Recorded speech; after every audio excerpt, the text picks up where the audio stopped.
Are you thinking about making a podcast? If you are, I know you want to be able to make that podcast in a way that's easy and not complicated. And you want to be able to make that podcast in a way that it's not going to cost you an arm or a leg. Well, I have a solution for you. It's called Anchor. It's the easiest way to make a podcast. It's free.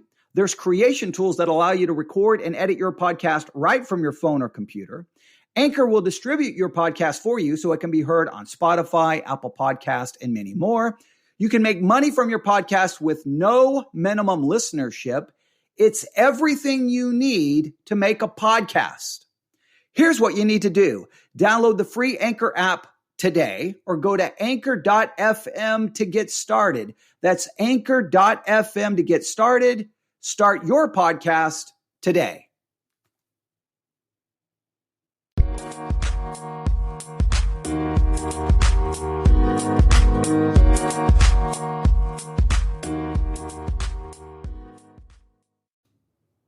Good afternoon, everyone, and here's what's on for Wednesday, July the 15th, 2020 at 3:05 p.m. Central Time.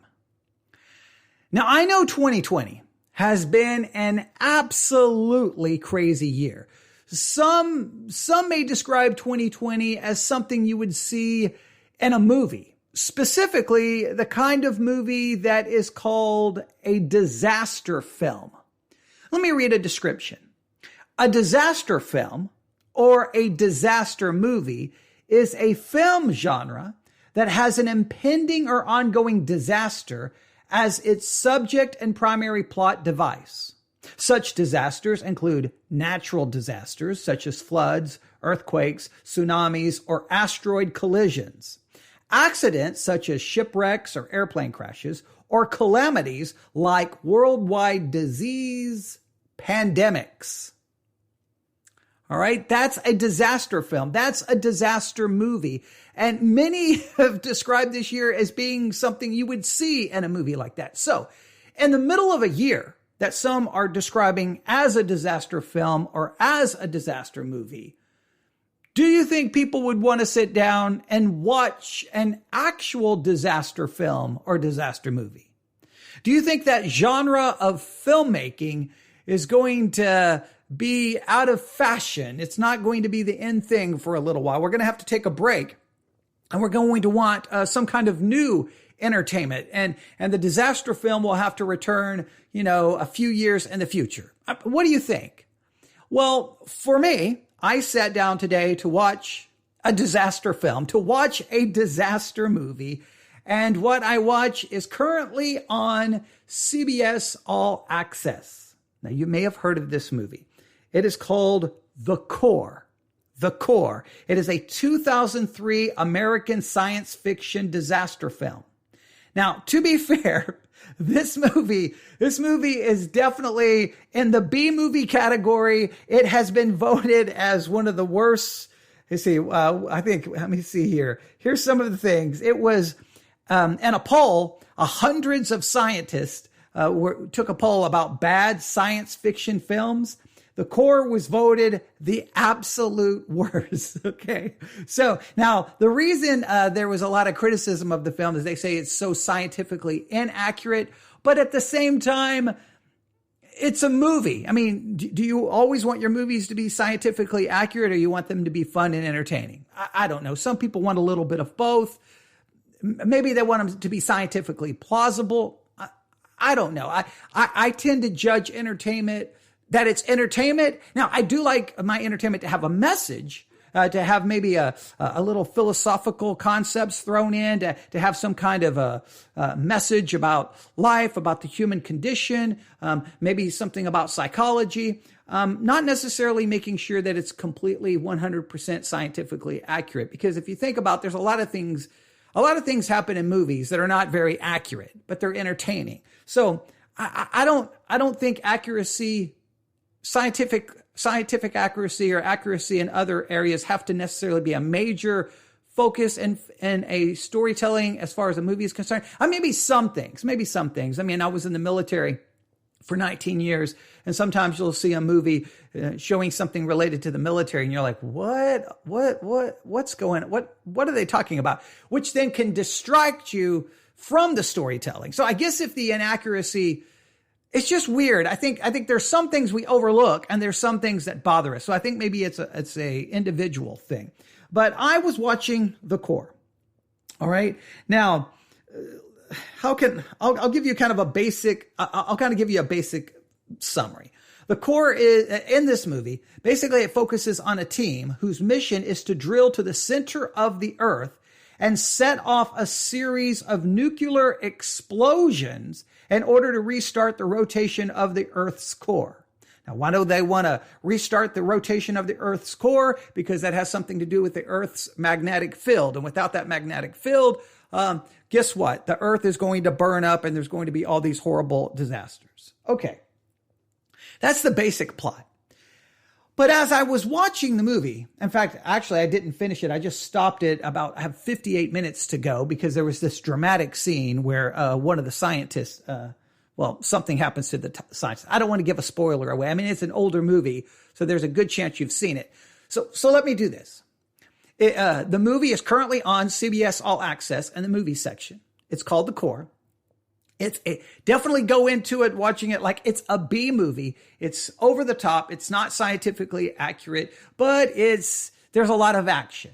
My biggest complaint in the movie is the use of CGI. It just looks, it looks really, really bad. Maybe in 2003 it looked really, maybe it looked really cool in 2003, but in 2020 on an ultra high def 4K television, it doesn't really hold up. But in spite of the special effects kind of looking cheesy at times, I still think the story is dramatic and fun and moves along at a quick pace. So if you pop a bag of popcorn, get something to drink, it's 2 hours of entertainment. To me, the absolutely most hilarious part of the movie, I literally fell, and I've seen this movie a couple of times. I even owned it on DVD. But every time I see it, I can't stop laughing. I literally fell off the couch laughing. Just think of this. You know, the famous LA River. Remember Grease? Remember the car race scene? Remember the LA River? Chips, LA River. I mean, the LA River, it's iconic in how many different movies it appears. But in The Core, the LA River, let me do this. I don't want to give anything away. The LA River and the space shuttle. That's all I'm going to say. You have to watch the movie just to see the space shuttle and the LA River. Watch the movie for that, all right? It's so over the top. But that's what makes B movies so fun, is they do things that are so ridiculous and over the top. And this one's over the top. So they take the iconic LA River and then the space shuttle, and you can just use your imagination, or you can go watch The Core that's currently on CBS All Access. It may be available on some other streaming services as well. But that's not what I want to talk about. All right. I'm going to get a little philosophical here, because when I watch movies, I tend to look at things philosophical. I look at the meaning here. And so as I was watching this, two thoughts came to my mind. Number one, disaster movie. I wonder if disaster movies are going to go out of style and Hollywood's going to kind of pull back making disaster movies until this COVID-19 pandemic is over. Well, then as I was watching the movie, there's this dramatic scene and something bad happens. I'll just say it that something bad happens. Everyone's upset. Everyone is mad. And one of the lead characters says with basically tears in her eyes that this person sacrificed in order to save life. I'll put it that way. I don't want to give too much away. And as soon as that scene happened, I hit pause and I'm like, okay, I need to record an episode about this. In disaster films, in disaster movies, you always have you have a template that shows up in all these movies.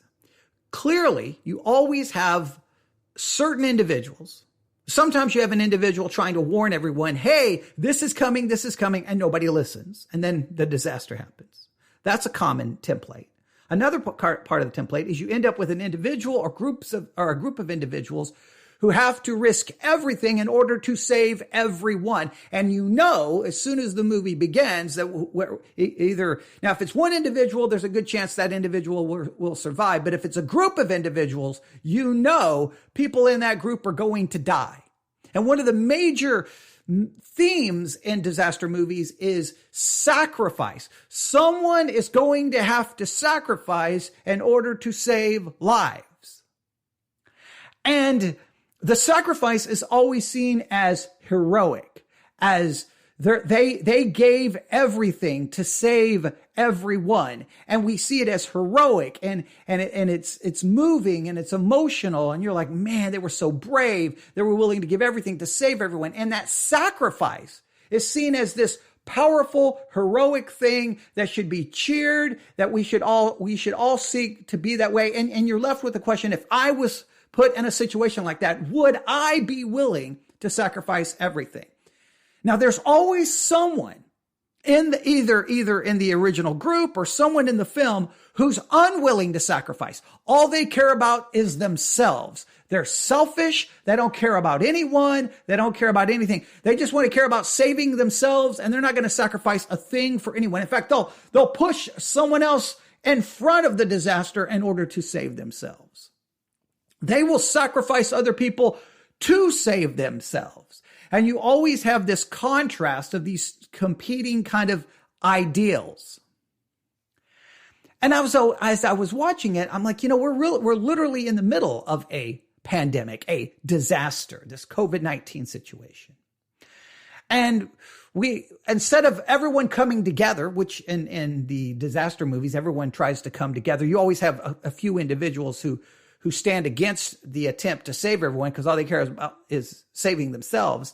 But you usually have this coming together to save everyone. But in the real world, in 2020, you have all this, we're fighting and arguing and screaming at one another instead of coming together to overcome the pandemic. Instead of coming together to survive and we all pull through, we're literally being torn apart. That's the difference between reality and Hollywood. But it just made me think about, man, here everyone's coming together.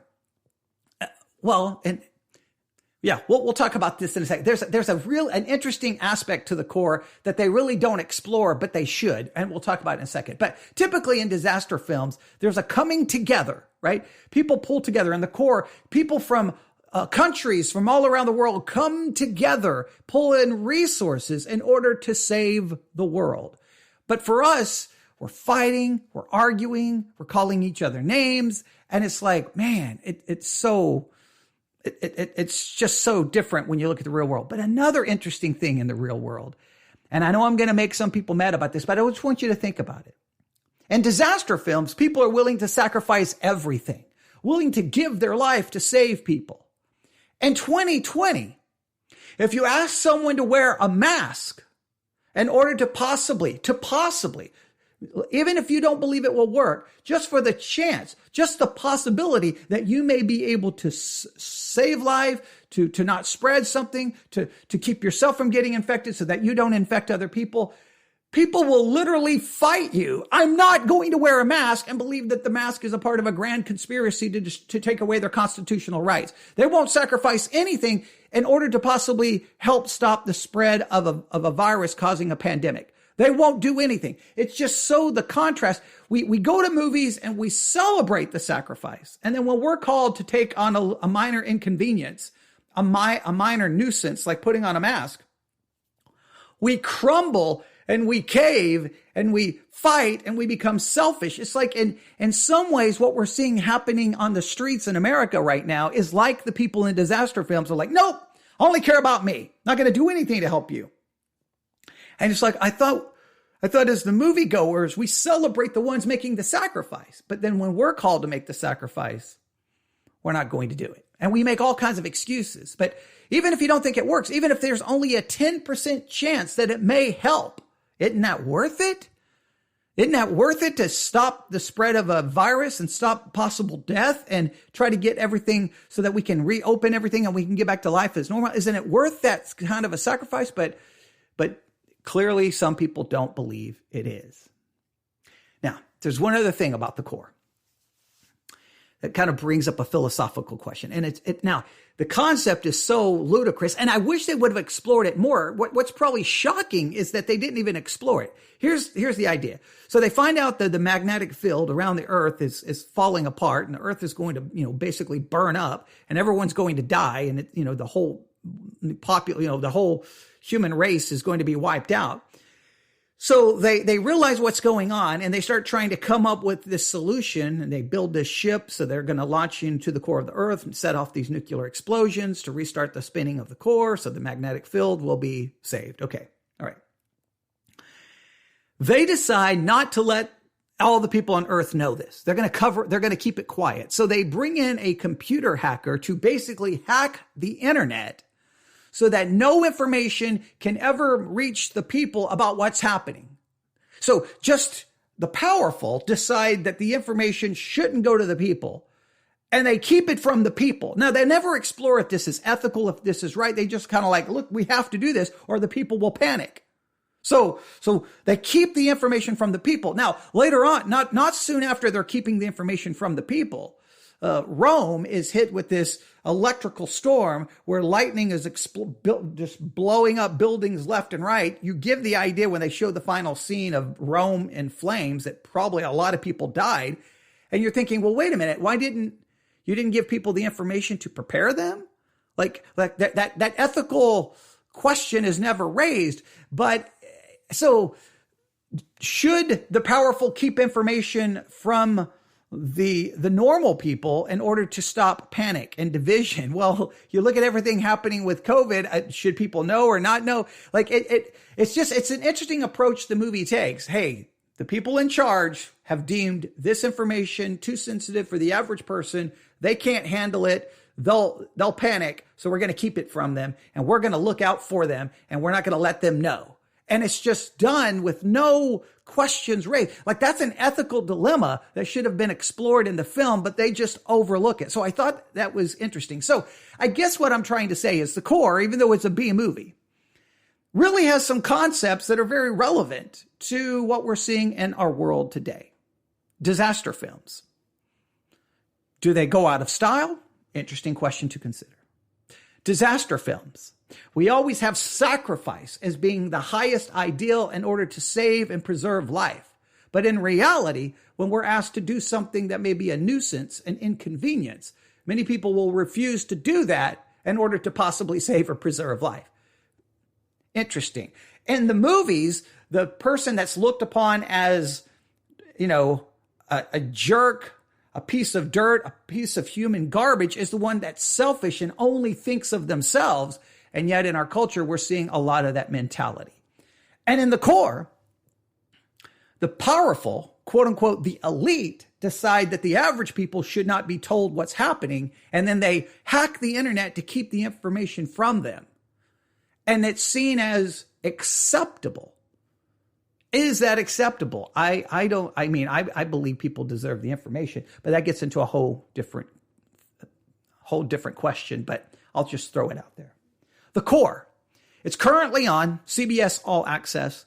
Go to the movie section and you can watch The Core. It's definitely a B movie. Again, it was voted one of the worst science-based films of all time. It's got a lot of people really bash it, but just watch it for the LA River and the space shuttle. That's worth the price of admission. Pop some popcorn, have a little bit of fun, and just compare how things play out in a disaster movie versus how things play out in real life in the middle of a disaster. I think it's very interesting how to contrast those. All right, I'll stop right there. Thank you for listening to this episode of Currently On. Currently On is dedicated to, what's on? And that's what's on for today. Just a few notes that you may want to be aware of. Tonight on ESPN Plus, the UFC is having Fight Night. I don't know the card, but you may want to check that out. Obviously, it's Wednesday night, so on USA, NXT Wrestling. I always watch that.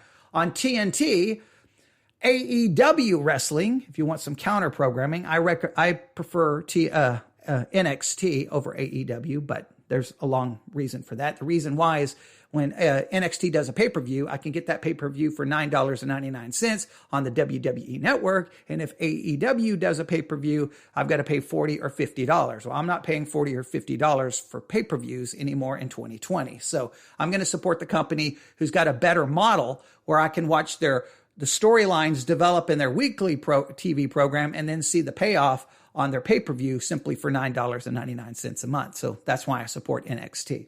So there's that. I don't know what else. Obviously the Peacock TV streaming service is now available. A lot of things to watch on there. And well, I'll just stop right there. A lot of other things going on, but we'll talk about them in future episodes. This is the Currently On podcast, talking about what's on. Please subscribe. Please share. Thanks for listening. Everyone have a great day and watch something.